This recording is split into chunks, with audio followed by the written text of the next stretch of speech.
Once you get the referral or you get a DEXA scan for bone mineral density, please ensure you are doing these 3 things. As you are aware, the scan is very non-invasive. You're laying flat along the table and the beam is hovering above you. It's sending low dose energy X-rays, which means it's much less radiation than a normal typical X-ray of the chest. The most common sites for that get scanned is the hip, the spine, and then the forearm. Big 3 takeaways is that you must ensure it's on the same machine at the same company each time, and ideally even the same operator with the same staff. This is very hard to ensure from a patient perspective because you're just going to the radiological company for the scan, but having the same machine and then the same operator and the same interpreter is quite important. It is because each machine is calibrated different with different software and different technology, and it is super important that the measuring of your bone mineral density is marked accurately.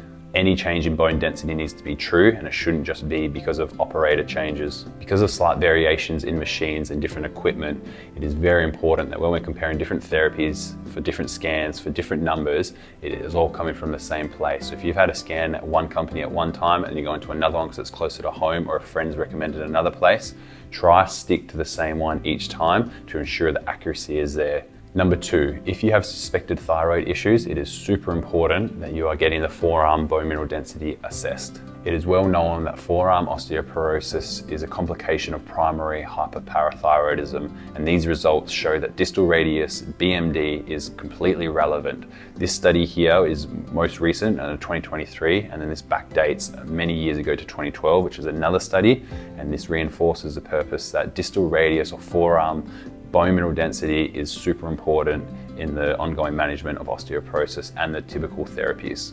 Number 3 is finally understanding the results in the T-scores and the Z-scores, because these different types of scores is a standard deviations you're away from a mean reference population. This population follows international standards where they've pulled a lot of data together, and it's how many standard deviations you're away from that reference database. And this is important because the machines can vary for the different databases. This means this can slightly affect your T-scores and mislead your treatment plan if it isn't consistent.